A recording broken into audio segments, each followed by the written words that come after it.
what happened in that last game. You're still connected from last time, Jake. Am I? Oh. They're hearing me open up Pokemon cards. Yeah.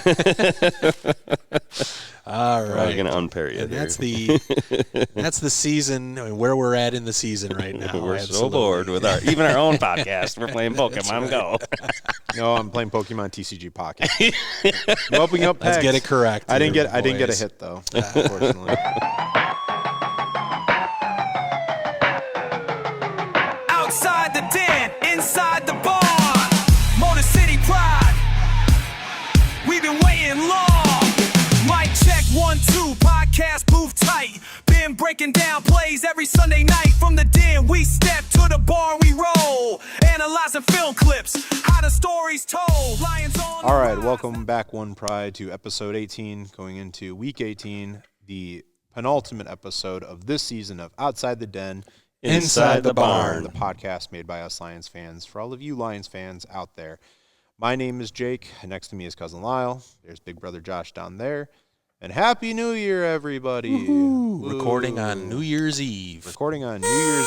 So, last episode of 2025, and what a 2025 it has been. Oh, boy. But yeah, before we get into this season, this past week's game, we're going to get into our term of the week. I pass the knowledge down to you. Break it simple, make it true. Every week we build. All right, and cousin Lyle, you came up with a good term of the week as we go into this week 18 with the Lions being out of the playoffs. What is our term of the week this week? Yeah, so this week we're going to talk about, you might hear a few broadcasts where there's some teams that are obviously not going to make the postseason. Our beloved Detroit Lions, unfortunately, we know is going to be one of those. So you might hear about some teams tanking.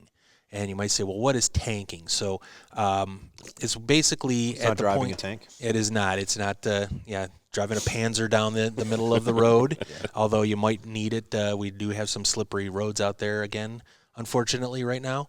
But tanking is basically going into the tank. It's about teams that no longer have the ability to go out and compete for a championship. So at that point, you have to think maybe we can compete to try to get a better draft position, because the draft is the best way for you to really improve your team, build a foundation. And there's only a certain amount of talent out there. The top talent's going to be at the top of the board. So if you lose, then you're most likely going to be able to move up, because there's going to be some teams that win that are in front of you, and then they would move down. You'd move up in the position, and you'd be able to draft presumably somebody that you would want more than if you were down lower in the draft position. So at that point, there's talking about teams going into the tanking, meaning that they're kind of unintentionally, but intentionally losing. They don't ever want to admit that they're trying to lose to improve draft position. They're professionals, but they're really, the organization, maybe the coaching staff, they're really looking to say, hey, winning this game is not really going to do much for us this year. Losing it could actually improve our team for future years. So then when that happens, they're talking about teams tanking. Yeah, and, tanking is something that the NFL doesn't really have an answer for, because the way that their draft is set up, right, is generally the worst teams or the worst performing teams always get the top picks, and then it goes in descending order.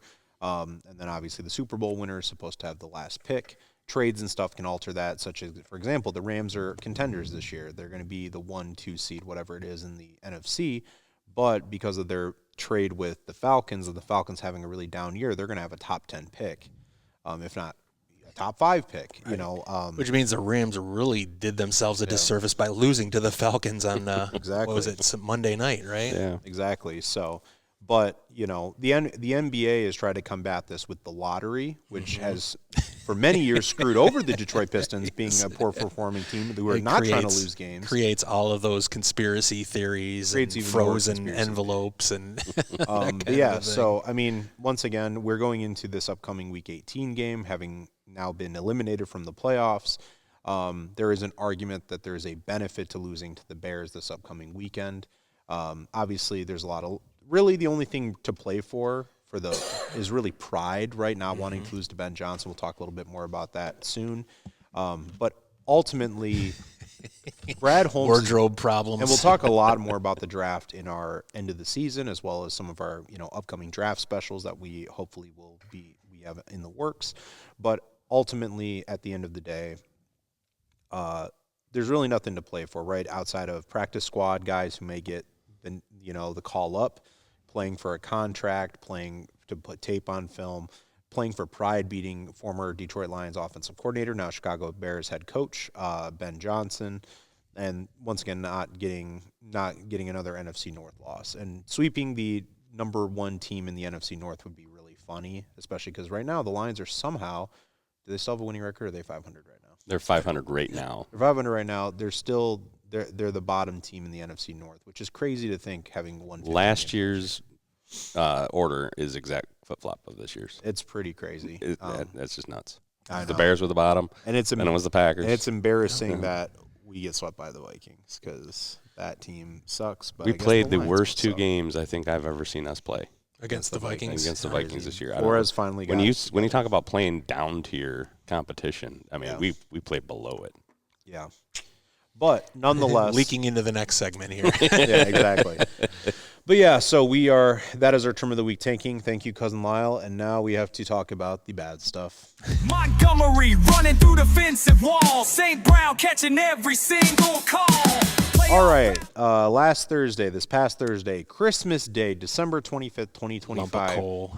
We received a lump of coal in our stockings, and I thought we were generally a good fan base this year, but maybe not. The Detroit Lions fell to the Minnesota Vikings for the second time. And what was the score? 23-10? 23-13? We had 10. 10 was almost the amount of turnovers I we kind of had. lost us at the end. I think maybe 24-10. I'm going to double check that because I didn't have it. Yep, 23-10. 23. Lions had, I believe, 6 turnovers in that game. Jared Goff didn't look particularly great. The offensive line looked atrocious, could not run the ball almost at all in that game.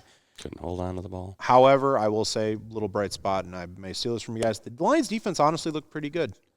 This was a game, despite how low scoring it was, but it's hard to win a game with 6 turnovers, and they really only let up one big play. Yeah. The fact we kept the Vikings to only 23 points on 6 turnovers is crazy, like that happened.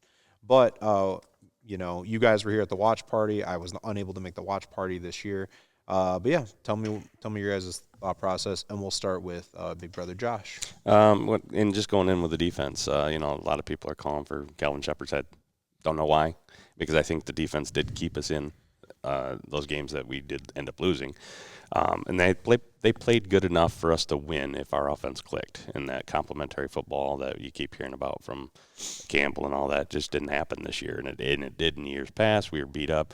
I don't want to go down the excuse tunnel in any regard, but I think the whole blame game, we're going to see a lot of that coming up, and it's unfortunate because I think a lot of overreaction. We, like you just mentioned, we're a 500 team right now. 10 years ago, we were just praying for a 500 team. Yeah, and they've raised our expectations, 15-2. I actually read something where they said that the fan base is turning on them because they didn't improve on their 15-2 record. Are you people nuts? 15-2? You know how difficult that is in the NFL? We could be better. You can improve to 16-1. We could have been a better team this year and still only won 12 games. Right? Yeah. So it's we're going to hear a lot of this in the offseason, it's the same old Lions. I don't believe that for a second.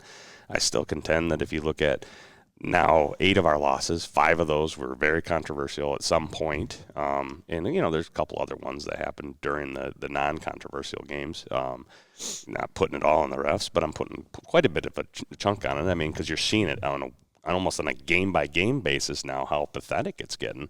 I feel like the Lions have to play poorly and be getting their butts kicked for it not to be controversial. Yeah, and that's just it's sad that that's the way it is.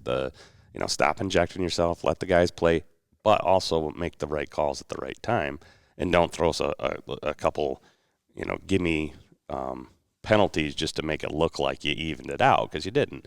I saw that Puka catch, and everybody's like, "Oh, that's a catch." No, it's not a catch. So 5 different angles, every one but one of them to me looked like it was a catch, except for the one where the ball's like in the air. So I don't know. Enough of that. Out with the old, with the new. That's right. Retiring the 25 jersey, and please don't ever put us on Christmas night again, NFL. We already have Thanksgiving. If you want to put us on New Year's Eve or New Year's Day, I'm okay with it. Or if it falls naturally on a Sunday, it is what it is at that point. Yeah. But, But to stick us on another Thursday after playing on Sunday again, having to do that twice this year, Yep. that was rough. Yeah, give our guys a full week. We saw what the defense looked like all hurt.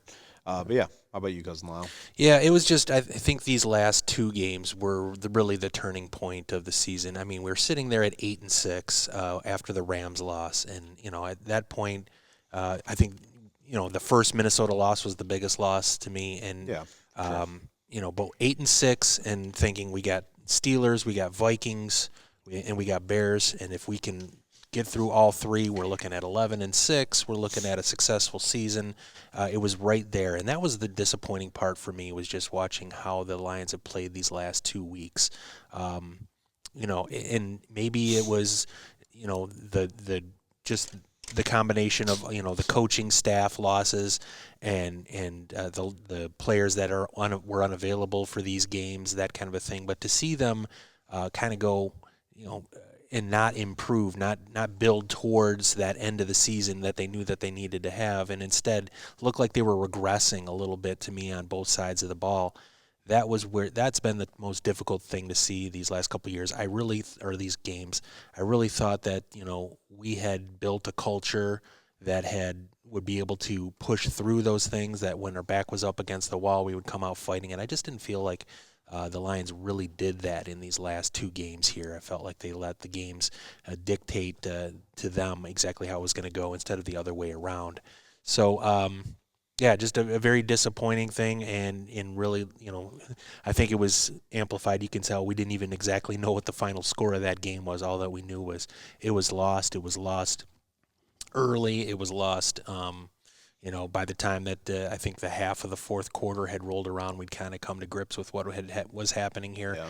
And it was it's not the ideal season here, and I don't even know how much spirit we have for this last game coming up here, but I'm sure we'll talk about that in a little bit. Yeah, it felt like to me, and this is from somebody who was just watching on TV, right? It felt like there was not a lot of fire in the Lions. Big injuries are piling up. You have guys who are playing hurt, such as, presumably St. Brown and a couple of the other big players. Sewell was in and out. I felt like have Taylor Decker. Honestly, I felt like Jared Goff was probably the only guy all 4 quarters of that game that was trying to win the game. Even his one turnover where he was hit as he threw, he was trying to make something happen because we needed to take a shot. And I'm not entirely upset with him for that one. His one fumble, he had no protection off either edge, and he got sandwiched. Like, it's amazing he didn't break something there with how hard that front seven from Minnesota hits. A couple of those snaps, too. Obviously, we're using our third backup center at this point. But it's tough. But, not really any bright spots. I, for one, I'm a very realistic fan about everything. I was calling that we'd see regression. I didn't think to this extent. And, there is a lot to look forward to as we get towards the off season. But at the end of the day, too, it's just really disappointing because, us Lions fans, we don't want to see our team lose. We're tired of the high draft picks. We're tired of being in 4th place in our division. And we sipped from the well and drank greedily the last 2 years. Just seeing all those wins, seeing, 2 playoff wins, seeing a chance to make a run, and the last 2 years falling short. Last year just by, last 3 years really falling short, right? You had probably 2 collective drops in that San Fran game. You get, getting stunned in Ford Field by a hot Commanders team, and obviously this year is just between the injuries, between, coaching growing pains, between, just it not being there. And on top of that, Ben Johnson coming in and doing what a lot of Bears fans hope Ben Johnson would do. Micah Parsons, did make an impact this season for the Packers prior to his injury. The Vikings stunk, but Brian Flores is still coaching a pretty Swept good us. defense. They swept us. So, who are the ones who really stink, Yeah. But regardless, Lions lost. Lions are now officially out of the playoffs, which really sucks because the Packers also lost this week. Presumably so because they were playing, I believe, was it the Niners? No, Bears played the Niners. They played the Ravens. Ravens are a good team trying to compete for their division right now with the Steelers. And, they were out Jordan Love and Micah. So that was on top of some other players. So it really threw salt in the wounds not being able to beat the Vikings. Yeah, they were at home. Yeah, we were playing on a short week, but so was Minnesota. And it's just disappointing. But nonetheless, unless there's any final thoughts on this past Christmas Day game, other than screw you NFL, don't ever schedule a game on Christmas again for us. Even though it was a bummer of a game, we did have a good turnout that night. Yeah. So it was kind of nice. Brother and sister-in-law came out for the first time, so Awesome. they were able to hang out with my father-in-law and cool. wife and the youngest. And so, yeah, we try to make it fun. It's kind of hard when we're In a scoring way. points, turning Josh, the ball over. Josh only got to sing one song, and Josh couldn't make it through that. No, my voice was strange. So hats off to backup singer, SmackDown Sister Seth coming in to save the day, and Lyle finishing it with a roar. And so, yeah, we got one more to go, and we're going to try to make it fun. Yep. I'm sorry we're not having any call-in stuff. I know you're working today, so sorry about that. But. Yeah. So, anyways, are we going into the next game right now, or? Well, before we get to that, Don't take me away, pull me out of this funk. Wanna see the real spinning, hear the coin to clunk. Put your money where your mouth is, I'll get all of that junk. So tell me now, are you feeling lucky, Paul? we have Cousin Lyle's Casino That's we're right, getting we do. into. How could you forget? Well, I got a little announcement when we get to The final casino of the year, unbelievable. But before we do that, let's do a recap of what happened last week here. So I didn't mark off the last one, but that is all. We're gonna have to mark through those as well.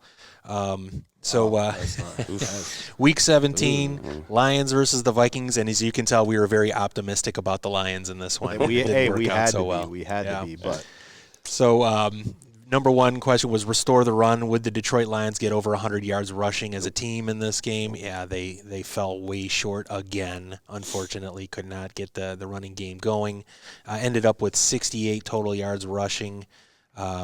And on that one, Jacob, Josh, and Steph, which was a theme in this one, you guys all took the over there. I took the under, which unfortunately came through, so I was the only one to win that bet. Number two, is he a good quarterback? My German friends say 9. JJ quarterback rating over 90. We had to do an emergency switch on this. It ended up being Max Brosmer. he tried his best to give the Lions a win. And He really did. To be at negative net passing yards until the very last pass of the day. He ended up with 3 yards passing. And his quarterback rating on the day, 62.2. So well under the 90. Again, the defense did their job in this game. They really did. So that meant that Jacob, Josh, and Steph all took the under on that one there, which Cousin Lyle took the over to save the graphic on it. So I take the L there. You guys take the win. Number 3, open season. Vikings over or under on sacks on the day, 2.5. And we were all unified on this one. We all took the under here. Vikings ended up with 5. I think they had 2.5 sacks by the end of the first quarter or something like that. So, yeah, 5 sacks on the day. Goff getting hit quite often in that game, unfortunately. So we all take the loss on that one. And then finally, aerial support team. We took combined catches by Ferkser, Zylstra, and Tesla over 6.5. I marked this wrong, guys. You actually were all on the under in this one. Tesla had 3 catches in the game, including another touchdown, the only touchdown of the day for the Lions. Yep. But Zylstra and Ferkser were an over on the day. So 3 total catches, well under 6.5, which means Jacob, Josh, and Steph took the under on that one. I took the over there, so I get the loss. So on the day, the team Tkachuk ended up 2 out of 4, as did I, in a little bit of a different fashion there. So sitting at 500, which coincidentally is the Lions' record right now, I guess it's fitting to be at 500 for this one. But let's move on to next week. So in this game, Lions versus the Chicago Chicago Bears. Number one question, it's just going to be the three of us on the board here. A chance to stop history from happening here, boys. Will the Detroit Lions prevent Caleb Williams from hitting 4,000 passing yards on the season? So the Chicago Bears have famously never had a 4,000-yard passer in their history. I'm one of the very few teams to not have that happen, especially a team as old as the Chicago Bears. Caleb Williams right now, 3,730 yards passing, which means he's 270 yards away from being the first ever. The Lions on the season, they're giving up 219.1 yards per game in the air, which I think that was helped out a little bit by giving up a net 3 yards passing in the last game. But nonetheless, 219.1 yards. You're playing outdoors, Soldier Field.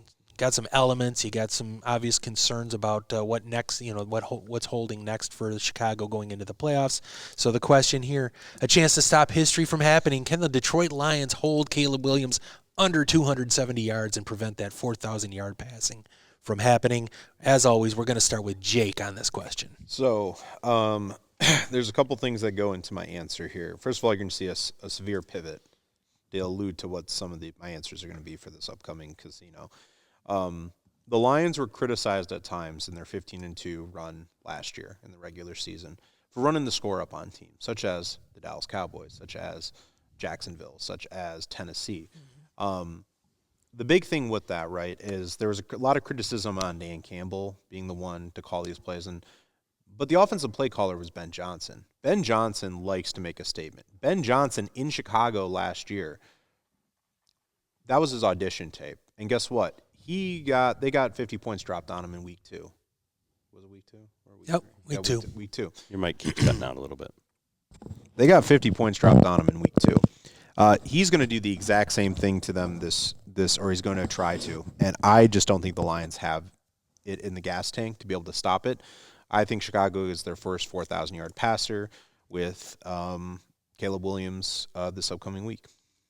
All right, so technically the answer on this is no. The Detroit Lions do not prevent Caleb Williams from hitting 4,000 passing yards. From Jake, Josh. I'm going to agree, no. I like you said, I think he's going to run the score up. I think Ben Johnson's going to do whatever he can to get him to the 4,000 yards. Yep. He might even pull him after he gets out or gets that it's mark. 4,001 yard. Then he's out for Tyson Badgett. Yeah.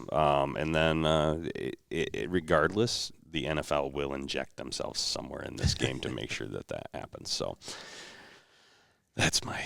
All right. So we've got history being made from both Jake and Josh here. I am going to go ahead and say yes and differ with the boys here. I do think, obviously, again, outdoor elements are going to play in here. I do think that the Lions are going to play knowing that this is their last game. They're going to be focused on trying to stop that from happening. I do think that the Bears have to be careful with Caleb and make sure that they're not going to put him in peril or jeopardy as they get ready for a postseason that the Lions do not have to concern themselves with here.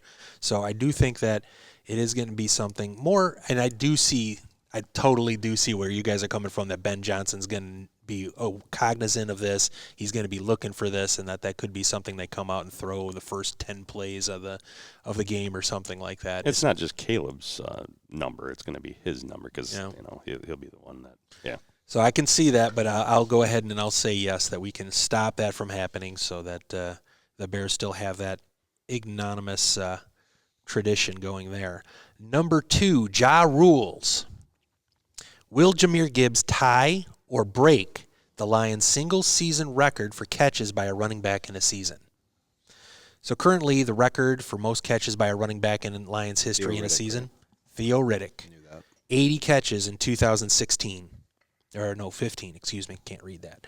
Jahmyr currently with 74 catches on the year, which means he would have to have 6 to tie, 7 or more to break the record. The Bears, on defense, they give up 20.5 catches a game on the season, and Jahmyr might be matched up with such people as linebacker T.J. Edwards, a very good linebacker, or by our good old friend C.D. Deuce, C.J. Gardner-Johnson, who the Bears picked up mid-season I forgot about after that. he got cut by the Houston Texans. Yeah. So couple of matchups there. Not sure if this is something that's on the Lions' radar, but that would be a record if you can get 7 or more. Josh, what do you think is going to happen in this game for that? He's got really good matchups, to be honest. Yeah. He's against older players. He's up against slightly slower players who don't have that burst I think anymore. we're gonna focus on the run game. We got to get that back on track. So a dump off pass. It's almost the same, but I think no. I don't think it's a big enough stat for them to care about. All right. So basically, this would be 5 or less. Josh is saying for catches in the game. He's saying no. Jake.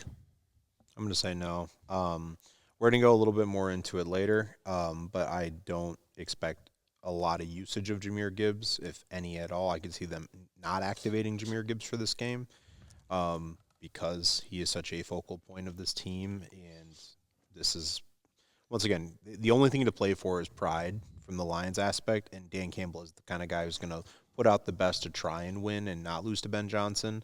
But I would honestly just not. I'd rather see Jahmyr Gibbs not do that. Gets a little started on his postseason rehabilitation. That's not Campbell's method. It's not Campbell's method. That's thrown in the towel, and that sends. But once again, Jahmyr Gibbs has been limited. They have the film on how to do it. Yeah. And so I'm going to say, regardless, either way you take at it, I'm going to go no as well. All right. We haven't seen any Wildcat with Jahmyr, have we? Just Montgomery. Demo, Because yeah. Montgomery has the threat of throwing the ball as a former right. high school quarterback. Yeah. Okay. Yeah, so I'm going to go yes on here. I'll just, again, want to go against you guys here. I do think that there's going to be a focus, if they are going to be playing the starters here, that the Lions are not going to be doing a lot of deep drop passes. I think that when they do pass, it's going to be a quick passing game, and it's going to be an extension of the run, and I can totally see, Goff dumping it off, throwing flares, screens, Texas routes, angle routes to try to get the ball out of his hand a little bit quicker, and this being something where potentially Ja ends up being the leading pass receiver on the game. Again, I wouldn't play him. Like you say, I wouldn't want to overextend him there, but that hasn't been the MO for Campbell in the past, so I'm going to bank on this being another one of those games where they go all out and play it with the starters all the way through. Unless it ends up being a game that gets out of hand in some way. So that's, again, me disagreeing with the Tkachuk boys here on this one. We go down to number 3. Are you a Swiftie? DeAndre Swift, over or under 70 rushing yards in this game. So former Lion DeAndre Swift has 1,047 rush yards on the year, so he's broken 1,000 yards on the season, which means he's averaging 69.8 yards per game. So this is just a basic, this is what he averages. Is going to get over or under that. The Lions, they're giving up 119.9 yards per game on the ground, and they've actually done better lately against the run. They had a period there where they were just getting absolutely gashed, but the stats say 51 yards per game on the ground in the last 3, probably skewed quite a bit by the Minnesota game. Yeah. And then the revenge factor, how does that play in? Again, we just talked about Ben Johnson, and then DeAndre Swift, of course, being a former Lion as well. And then also you got to consider, are the Bears going to be trying to save him, maybe parcel out, carries to Monangai or other players to save him up a little bit for the playoffs. So in this game, DeAndre Swift over or under 70 rushing yards. We're going to go back to Jake. I'm going to say no. They're going to definitely go running back by committee. Like Josh said, I can definitely see Ben Johnson, if they jump out high enough, pulling out a couple of offensive starters, letting some of the backups. And I think it'll be running back by committee because, when he was a Detroit Lion, I was actually quite a fan of DeAndre Swift, and I understood why we stepped away from him. I mean, he was hurt a lot, and your best ability is your availability. But he's looked pretty good for the Bears this season. I was hanging out with my Bears fan friend Ben. Shout out Ben. Screw your team. But he did ask me. He's like, "Do you still want me to call on the podcast?" I told him no. A Bears fan. I know he's a position. He's a good guy though. He's a happy guy. Wasn't so happy Sunday night though. But, I think they're going to go running back by committee. I think DeAndre Swift has an injury history, and the weather could play a factor, which is why he might do it, but I'm going to say under. So. All right, so under 70 rushing yards for Jacob. But Josh, what do you think? I'm going under as well, but my reasoning is more having to do with getting Caleb Williams at 4,000. So I think that he'll be doing short passes to build those numbers up. All right, so two unders again, and leaving me. I'll go over. I will go against the graphic here. I do think there's a possibility that DeAndre is going to get the ball early and often. I think that the Lions defense has had some issues stopping the run, despite what happened in that last game. You're still connected from last time, Jake. Am I? Oh. They're hearing me open up Pokemon cards. Yeah. All right. We're going to unpair you. And there. that's the season, where we're at in the season right now. We're Absolutely. so bored with even our own podcast. We're playing Pokemon Go. No, I'm playing Pokemon TCG Pocket. I'm opening up packs. Let's get it correct. I didn't here, get a boys. hit though, unfortunately. But to get back on it, I'm going to go ahead and DeAndre Swift being able to get over 70 yards, definitely something that can happen in this game. So I'll go ahead and take the over to take the other side from you guys. And then finally, number 4, a new Lions sack king. Will Hutch break the Lions' all-time single-season sack record? So the official Lions record for sacks in a season is Robert Porcher, who had 15 sacks in 1999. The one line, if I could slap on this team right now, would be Robert Porcher from all time. Yeah, he'd be that'd be something. Hutch and him as bookends would be awesome. Oh, yeah. Hutch is at, of course, 13.5 sacks on the year, so he's 1.5 sacks away. Unofficially, honestly, though, the real sack king in Lions history is Bubba Baker. Before they started recording it. Yeah, he had 23 sacks in 1978, which was his rookie season, but they did not start using sacks as an official statistic till 82. Bubba Baker, that sounds correct. Yeah, I believe so. Trying to remember. Or are we thinking Bubba Smith? Bubba Smith was the Spartan. Bubba Baker. We got a lot of Bubbas. Yeah. I mean, Bubba. We are sometimes considered to be quite a rural type of state. And we got the Reachies and Ruchies. Colorado State. Colorado State. All right. Bubba Baker, 23 sacks back in 78. Have been James Albert London Baker, nicknamed Bubba. Must have been a heck of a. I mean, and that's in. I don't know if 78 was when they went up. We're still at 14 games or went up to 16 yet. It's real close, right around that time frame. Still 23 sacks and significantly less games. It's nuts. Crazy. So, but this is a chance for Hutch if he gets 1.5 sacks to tie or 2 sacks to take the all-time single-season record officially with the Lions. Josh, we're going to go back to you to start this one. What do you think? I'm going to go under, or no, he's not going to get it, just because those quick passes from Williams is going to happen, and Williams can run a lot faster than Hutch. Hutch he's great, love him, but for some reason I don't see it happen in this game.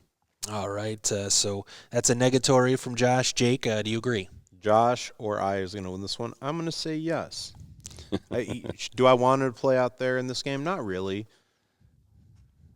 I don't want to see Hutch out there almost at all. But we don't have any defensive ends on the team. We don't. Still got Aquaman. Davenport got hurt again. He's going to be. He shouldn't be. What there. A legacy! What a legacy! Alquadi Muhammad. Yeah, he's a hold on. I'm still talking. I got a good one for Davenport though. Okay, who? But yeah, so he got hurt again. Alquadi Muhammad is as inconsistent as you can get. His highest high is incredible, but then he's a non-factor other than that. And then we got no one else. There's no one else. We don't even have Pascal or Levi O. Onzarike out there to at least play as the tweener. We don't have anybody. Are we going to be putting McNeil back on the I don't want end? McNeil to play. He's been playing hurt, and he's been not playing well. But yeah, I want to see Tyleik Williams in there almost the entire game except when he needs a breather. Get him the reps. I want to see DJ Reader. I don't think we're bringing DJ Reader back. So keep him in for the rest of the game. Hutch, I'm going to say he's going to do it. Then hopefully they pull him out the second he does it. But once again, that's my one positivity. Only Josh or I can win this game. Yeah, Go to you, Lyle. a lot of agreement from you guys the last couple of weeks, so there hasn't been much of the difference there. So okay, now I got my choice here. I'm going to go no here. I think that Caleb is an elusive guy. He's a guy that can break contain. He's a guy that can get away. He can make plays. And it's been a great year for Hutch, but it just doesn't feel right that this would be the year that he gets a sack record on a team that ends up this way. So I kind of almost want to know and save that for something future down the road here, kind of a situation. Final game next season, he gets the See, NFL record. Right, something along those lines. So, of course, Brad did predict. So that is this the year. casino for this week, gentlemen. We've got something to watch for now. Watch and see what happens in this one, because there's not much else to be rooting for other than to make sure that more of our key players don't get injured. Good luck to you guys. May Lady Luck follow you wherever you may go. And our key players now On our are way out second the and third casino. string. Cosmos Casino. Yeah. What a season. What a season. What a season. Who would have thought? Yeah.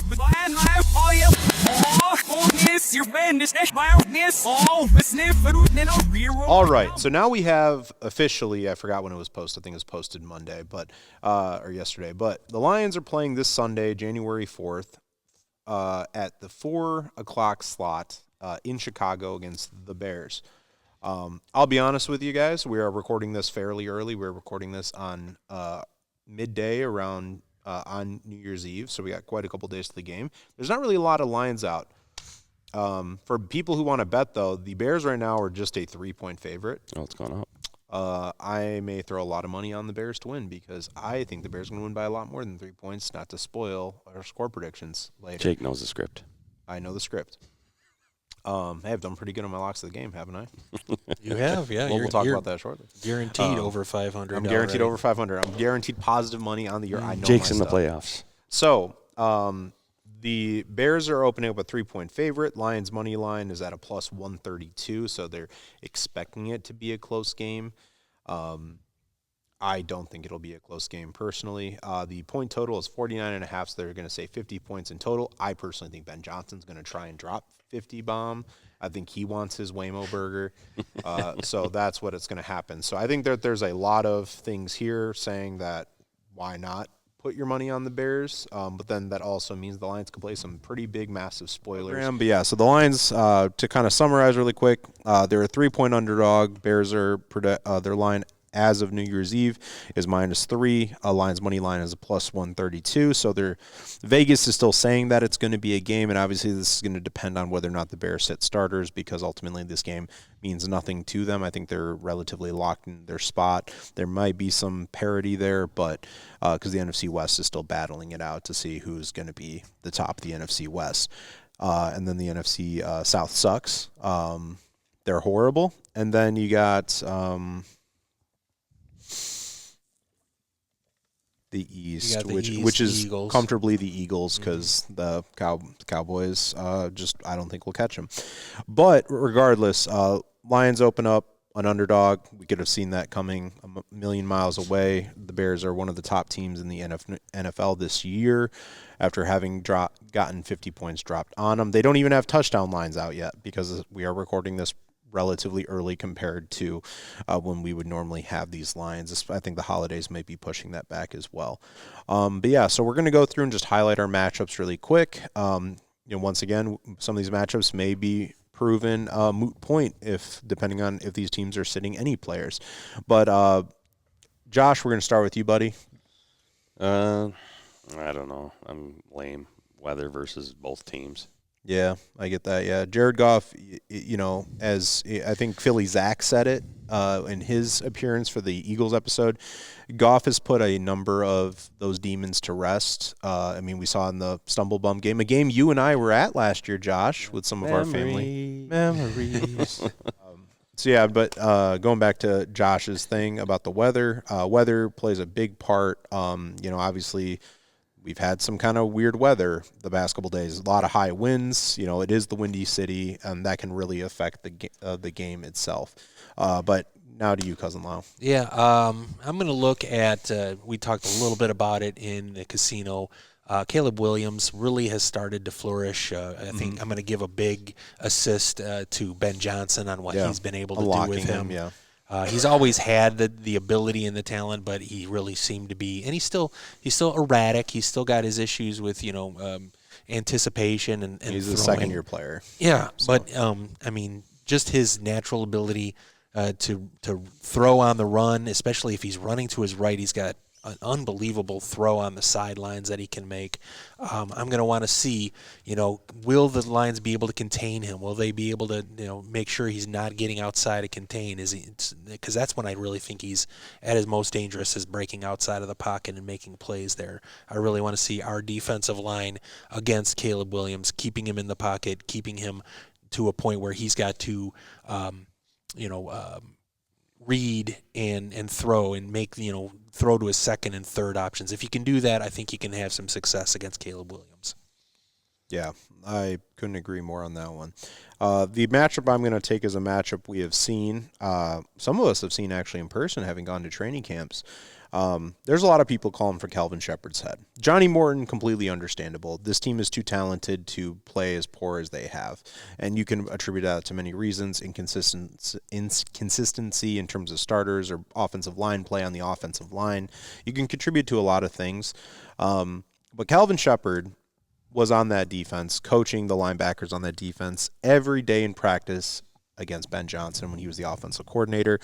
There's very few people in the league that know Ben Johnson or should know Ben Johnson and his tendencies better than Calvin Shepard. And that the Lions, or at least the coaching staff, has this game drawn up. We saw some great play calling, defensive play calling out of Calvin Shepard this year. We've seen some horrendous play calling and horrendous decisions out of him too.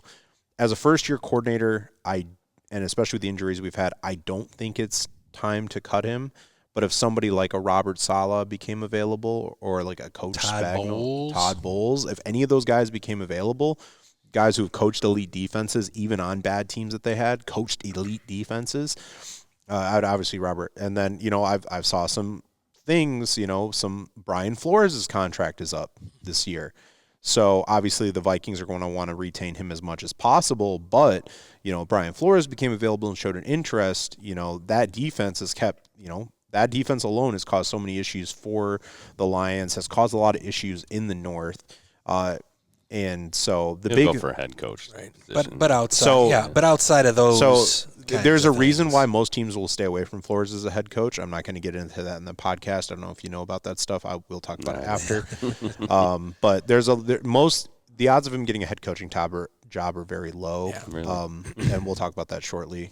His stint with the Dolphins did not go well, and the fallout of that was also not very good, but we'll talk about that later. Oh, they do have touchdown lines now. Didn't see that. I think it just popped up, yeah. Cool. But yeah, so I do think it's going to be Ben Johnson and Calvin Shepard. Ben Johnson's going to want to run up the score. He's going to want to make, if anything, put that stamp on like, hey, the Lions' success was attributed to me and nothing else. Or at least that's what I'd presume it to be. Calvin Shepard needs to show like, hey, I have shown flashes of greatness. I can be a great play caller, even with these missing pieces. And he needs to solidify his job. So I'm not saying that the Lions need to win in order for Calvin Shepard to completely be untouchable, but he needs to put out a pretty darn good performance, because once again, I do think the Lions need to move on from Johnny Morton immediately, because they've already kind of moved on from him, and they need to find a better play caller on offense to best utilize. And we'll talk more about that, because I do think the offense next year is going to be dynamite, and we'll talk about that in a future episode. But I do think Calvin Shepard, Ben Johnson is going to be a massive one. Is he going to try and force Caleb Williams to be the first 4,000-yard passer? Is he going to sit players in hoping for a big playoff push? We don't know, and only they will know, and we will see this upcoming Sunday at 4 o'clock. Jake's voice fills my head. Said this guy's the government. All right, so now we're going to get into Jake's lock of the game, and Cousin Lyle, if you want to give us a recap of how this past weekend went with Jake's lock of the game. Yeah, so Jake went a little bit out on a limb here and took somebody, although honestly he's had a heck of a season as far as scoring touchdowns go. He went with Isaac Tesla, anytime touchdown in the Minnesota Vikings game. And that was a winner. It was, again, the first touchdown of the game. It was, as it ended up, the only touchdown of the game. So a very prescient pick by Jake there. And for the season, that puts him at 9 out of 16 on his lock of the week. There was that one early injury money back on Amon-Ra St. Brown back on the Thanksgiving game, so we threw that one out. 9 for 16, which, again, as we talked about earlier, makes it a guarantee. Jake's lock of the week is over 500 for the season. So if you were following, you'd be positive money. And if you're positive money, you can be a career sports bettor, which, once again, we do not fully endorse or encourage sports betting. Until they get on the Lions side, then we're Well, until they get on the Lions side and until they give us money, which, once again, we make no money off of this. Josh has poured quite a bit of capital into this little endeavor. I here. wouldn't say quite a bit. You bought all the merch. But yeah, so my lock of the game is comes for some, I'm hoping to see something, and I think we'll see something that is going to be exciting, and I think will warm a lot of our hearts, but I think there's going to be a somber undertone to it. One of the big reasons why the Lions have been so successful over the last couple of years was not only a dynamite offense, but a dynamite running game led by a two-headed monster. In the year we drafted Jahmyr Gibbs, prior to the draft that year, we signed David Montgomery, which I think we all saw as more of a bruising type back. He doesn't like being called a power back, but as a bruising type, we kind of knew Jamal Williams, fan favorite, great guy, has regressed significantly since he left the Lions. Mm-hmm. But great guy. We knew that his time in Detroit was short because there was no way they were going to keep two power backs, right? We drafted Jahmyr Gibbs, which means, DeAndre Swift's gone as well. So we revamped the entire running back room, and for the last couple seasons, it looked great. Mm-hmm. This year has not looked great. And whether it was Dan Campbell's decision, whether it was Johnny Morton's decision, David Montgomery, who is a starting running back on a lot of teams in this league, had very little usage this year. Some trick plays here and there, a couple big runs, a man run against the Dallas Cowboys, which was awesome, a little 30-yard run there for a touchdown. I do think we get David Montgomery in a homecoming back to the team that drafted him out of Iowa State is going to score a touchdown. And I think that'll be the last touchdown we see David Montgomery score in a Detroit Lions uniform because he is a very unhappy guy. He's posted some cryptic stuff on social media. You can see just the lack of fire and energy and one of the more eccentric and just kind of, loving players that we have on the team. But yeah, I do think that David Montgomery will score an anytime touchdown. That's going to be my lock of the week. I think it'll be the last touchdown we see David Montgomery score in a uniform. And I do have to say, because in a Lions uniform. In a Lions uniform. I do apologize. I will say will play somewhere next year. You will play somewhere. And I just hope he doesn't go back to the Bears. No. He could. Because he gets back with Ben Johnson. Ben Johnson gets the bruising, tough back that he. I think they've got Monangai as kind of that guy for that role right now. We'll see. They're pretty set. We'll see. But regardless, wherever he goes, I do wish him the best. Just like Jamal, right? He was a fan favorite, a great guy. Good with the fans, same as David Montgomery. Yep. And you can get him right now as New Year's Day on most sports books at plus 160. Generally, he hovers about minus 110 to plus 110. So yeah, by the way, Isaac Tesla last week plus 390. So you're getting more than your money back if you went with Jake's lock of the week last week. Yeah, true. Tesla this week he's not even on here. That's crazy. He's a hot hand right now. Yeah. But yeah, so that is my lock of the game, David Montgomery. And regardless of what happens, Monty, we love you. We appreciate everything you've done. I think most of us sitting up here are really disappointed with the Lions' usage of you this season. We think that we kind of stepped away from it, and I think we saw kind of the effects of that. But once again, a lot of that leads to inconsistent offensive line play. I think so. I think it's just the opportunities weren't there like they were the last couple of years for sure. Yeah, and we'll talk more about it probably in our season wrap episode about who we think we'll see gone and whatnot. But Montgomery, lock of the week. Hopefully he can go back and score in the Windy City and help the Lions get a little prideful victory over the Chicago Bears. Something's gonna rise. We're gonna feast. We're gonna feast. 55. All right, guys. So I know we all took the Lions this past week, including SmackDown Steph, sister Stephanie, also took the Lions against the Vikings. We all Did not get it. No. We honestly didn't really even get close. Josh had one of the closer scores, actually. Yeah, 4-0 felt like a 4-0 game. It felt like a 4-0 game. But regardless, we're going to go through our score predictions going into Week 18 against the Bears, and we are going to start with Cousin Lyle this time. All right. So, I do think that the Bears have more to play for. I think the Lions, they're going to come out and Campbell's going to play the starters. They're going to play hard. That it's going to be one of those things. They've had and again, another game at the end of the year where there might not be anything on the line for them, but they're going to, insist that, hey, we're professionals, we play hard, something very similar to the Green Bay game a few years ago when the Lions were on the come up. But I do think the Bears, they are rolling right now. They have improved through the year. I wasn't giving them a lot of credit when they were beating the Commanders and the Raiders, and those games were 25-24. They were squeaking by, but what happens is that those wins start to pile up. The team starts to believe. They continue to improve, and the next thing you know, they're winning their games, or if they're not winning their games, they're getting into very competitive games. That Niners-Bears game was a heck of a game the other night. So I do think that the Bears are going to end up winning this game. I do think that it's going to be a game that there's some points that are going to be scored here. I'm going to go 30-24 Chicago Bears. Big brother Josh. I'm going to reverse that. I'm going to say 30-24 Lions, just because I think Campbell still wants to send that message to the team. I think you got some guys that want to put good tape out. And, even the guys that are still going to be there still want to, show that they can do it. They'd want to give the fans that hope again, get us excited going into the draft, which we haven't been looking forward to this early in the season.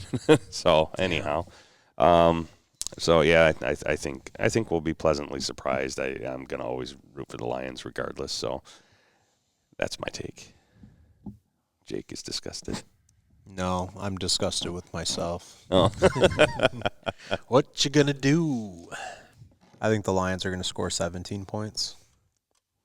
I think the Bears are going to score 52 points. I think Ben Johnson is going to lay down the hammer.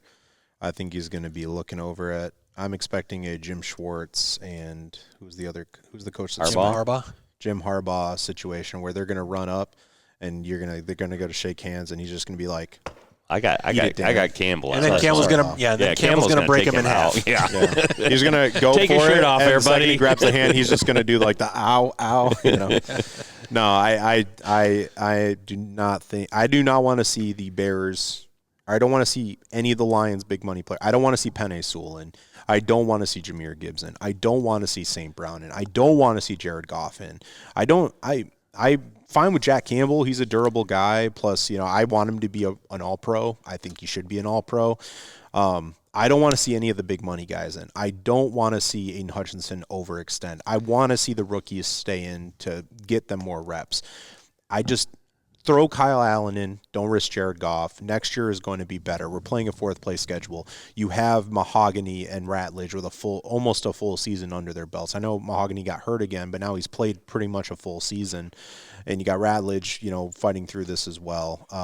Decker, I don't know what Decker's going on. If he can play, just have him play. I think he retires this year at the end of this season. I don't think Ragnow's coming back. Just let our guys go healthy into this offseason, or as healthy as they can be, get a head start on the rest, because we're going to need them for next year. When we get back, we right the ship, we make a big push. So unfortunately, I do think Ben Johnson is going to try and replicate that Bears-Lions game from week 2. I just don't think the Lions, unless we see a Matt Flynn type game out of Kyle Allen, which I would love to see. That'd be hilarious. But once again, Brad Holmes does really good drafting under the 20 picks. If we just go through the first rounds really quick, Penei Sewell, absolute slam dunk. Aiden Hutchinson, absolute slam dunk. Jameer Gibbs, he hasn't looked super great this season, but it's still an absolute slam dunk. Jack Campbell, slam dunk. He was pick 18.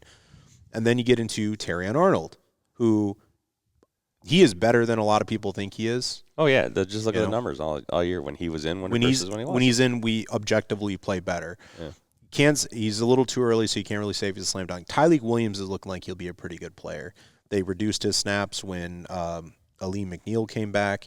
But Tyleek, when he got in, we saw batted down balls. We saw some pressure. We saw big run stuffs, but still too early out on it. Yeah, I hope he's going to be a solid. I feel like there's no doubt he's going to be a solid player. I want him to be a special player when you pick him in the first round. When you pick him in the first round, you want him to be an absolute stud. And once again, if he's really the replacement for not Ali McNeil, DJ Reader, although I do have a hot take on trading away Ali McNeil. I do have a hot take on that. I've heard some of those as well. So, but regardless, I unfortunately do think that the Lions are going to get the smackdown on them. But Cousin Lyle, what was your score? 30-24 Chicago Bears. 30-24 Detroit.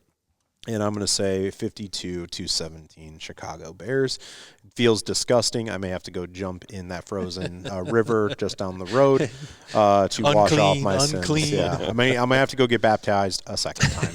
But yeah, so those are our score predictions for this week.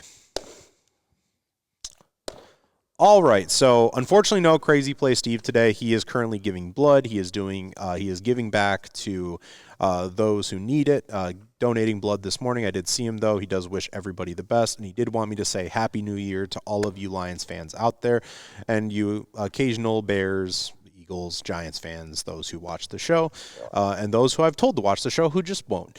But nonetheless, guys, that was episode 18. Well, hold on. We still have to cover. We got one final watch party. Oh, yeah. Okay. Before we sign out, go ahead. One final watch party, and we are going to be doing spin-off on The Office. We're going to be doing our own Dundies, but it's D-O-N-E. Our own little award show. D's, yeah. So who's going to walk home with the trophies or the awards?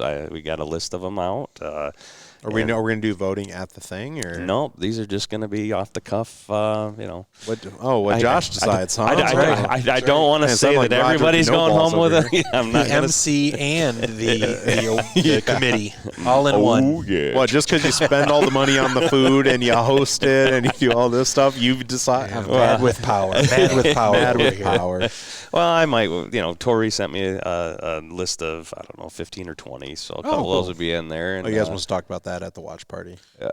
No, actually, it's just that text I sent, and then she sent me a few. So some of those are going in there, and there'll be a couple obvious ones. Everybody's going home with an award. We're a participation trophy, guys. That's right. Yes. That's right. Orange slices. Interesting. Yeah, you showed up, you participated, and I appreciate it. So interesting. We're going to be doing. Hopefully getting the Blackstone out again and doing teriyaki chicken. That seemed to go really fast that one time. Yeah. So we'll be doing that. I think Janine might be making some rice. I haven't eaten yet today, so I'm all hungry now. It does sound good. And at the Ford Field games, they put out the drink of the week. So we might be mixing up a couple of those. And then just, kind of ushering out the 2025 season with, I don't know, a little bit of fun anyways. Going out with a bang. Yeah. And guys, once again, thank you for participating in this. Thank you for being being co-hosts on this little fun project we're doing. Right. Hopefully we can continue this strong into next season. Right, and I think we got some scheduling to talk about. We got a lot of scheduling to talk about. Regardless, no episode next week. Yeah. We are going to take a week to kind of mourn. Exactly. We'll miss you. Yes. We'll come back the week after if all things go well. With our end of the season recap, where we're going to talk about obviously the season as a whole. We're going to go over probably the rookie class. I have a lot of ideas. I'll send you guys some prompts in the week we have off as we get ready for our trip to Cancun that we're not taking because Cancun can be expensive. Well, wrong one. Sure. Crickets. Oh. No, I thought I had a bunch of people going, yay! No, I don't know. But yeah, regardless, Happy New Year's, fellas. Go Lions. And with that, our 2025 season comes to a close. Time to close the pasture. Inside the Josh, spin that shit. Wait a second. We're not saying go Lions or anything? Yeah. Sign us out. Sign us out? I thought I signed out with the 2025 season. That was it. That was it. Coming to a close. Outside the den. Outside the den. Inside the barn. Go Lions. 2025 season comes to a close. Josh, spin that shit. And let's go celebrate. Podcast over. Signing off tonight, Wyatt Intimation. Everything's alright.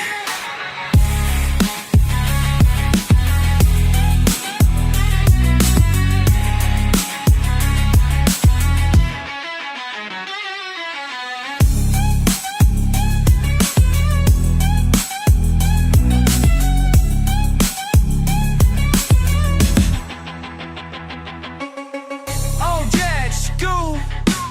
Decided right tonight.